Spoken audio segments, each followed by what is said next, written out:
आज हम करेंगे रोटेशनल मोशन के थर्ड और फोर्थ लेक्चर की रिवीजन।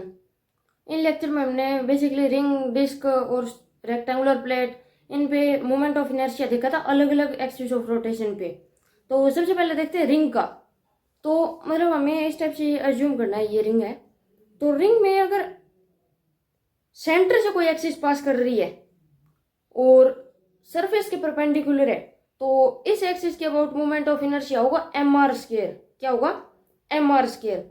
और अगर ये एक्सिस यहां से पास कर रही है, यानी सरफेस के तो परपेंडिकुलर है लेकिन रिंग के एक एंड से पास कर रही है, तो होगा 2mr²। क्या? या mr², या 2mr², mr², 2mr²। और अगर इस टाइप से एक्सिस है, इस टाइप से, यानी कि डायमेट्रिकली कोई एक्सिस पास कर रही है और जो सरफेस के पैरेलल है, तो इसके अबाउट मोमेंट ऑफ इनर्शिया होगा mr²/2। क्या? mr²/2। और अगर ये एक एंड से पास कर रही है ये सेम एक्सिस, तो होगा 3/2mr²। क्या? 3/2mr², या mr²/2 या 3/2mr²। और अब देखते हैं डिस्क का। तो ये मान लो डिस्क है, अगर इसमें ये वाली एक्सिस है यानी सेंटर से और सरफेस के परपेंडिकुलर, तो इस एक्सिस के अबाउट मोमेंट ऑफ इनर्शिया होगा mr²/2। कितना? mr²/2।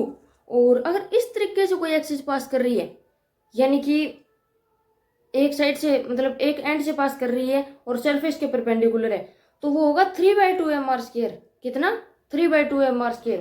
और अगर कोई ऐसे डायमेट्रिकली कोई एक्सिस है जो सरफेस के पैरेलल है, तो इसके अबाउट मोमेंट ऑफ इनर्शिया होगा mr²/4।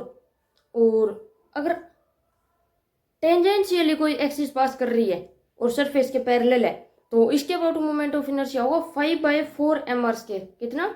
5/4mr²। अब देखते हैं रेक्टेंगुलर प्लेट का। तो मान लो ये रेक्टेंगुलर प्लेट है। अब इसमें अगर इस एक्सिस से हम मोमेंट ऑफ इनर्शिया निकालते हैं, यानी कि जो प्लेट के एक एंड से हो और प्लेट के सरफेस के पैरेलल हो, तो इसके अबाउट मोमेंट ऑफ इनर्शिया होगा ma²/6। ये वाली जो साइड है ना, इसको ए मानना है और ये साइड बी माननी है। तो इस साइड को ए मानना है, तो इसका इस एक्सिस के अबाउट मोमेंट ऑफ इनर्शिया होगा ma²/6। और इस एक्सिस के अबाउट, यानी जो प्लेट के बिल्कुल मिड में एक्सिस होगी लेकिन सरफेस के पैरेलल होगी, उसके अबाउट मोमेंट ऑफ इनर्शिया होगा ma²/12। ठीक है। और अब देखते हैं इस एक्सिस के अबाउट। तो इस एक्सिस के अबाउट इस साइड को हमने क्या माना था? बी, और इसको क्या माना था? ए। तो अब इसका होगा इस एक्सिस के अबाउट mb²/6 और इस एक्सिस के अबाउट mb²/12। यानी कि जो एक्सिस से परपेंडिकुलर वाला जो डिस्टेंस या फिर इसकी जो लेंथ होती है ना, वो लेनी है इसमें। अब जैसे इसमें परपेंडिकुलर वाली लेंथ है बी, ये ए वाली तो पैरेलल हो गई, और इसमें मान लो परपेंडिकुलर वाली लेंथ है ए, ये वाली तो पैरेलल हो गई, तो परपेंडिकुलर वाली लेनी होती है। ठीक है।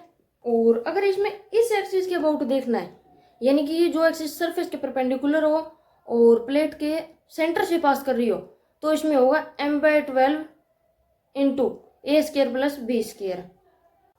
और अगर सिलेंडर का मोमेंट ऑफ इनर्शिया निकालना हो किसी भी एक्सिस के अबाउट, तो उसमें दो कंसेप्ट लगाने पड़ेंगे। अगर सॉलिड सिलेंडर है तो एक तो डिस्क वाला कंसेप्ट लगेगा और एक उसके साथ रोड वाला कंसेप्ट लगेगा। और अगर होलो सिलेंडर है तो एक तो रिंग वाला कंसेप्ट लगेगा और दूसरा रोड वाला कंसेप्ट लगेगा।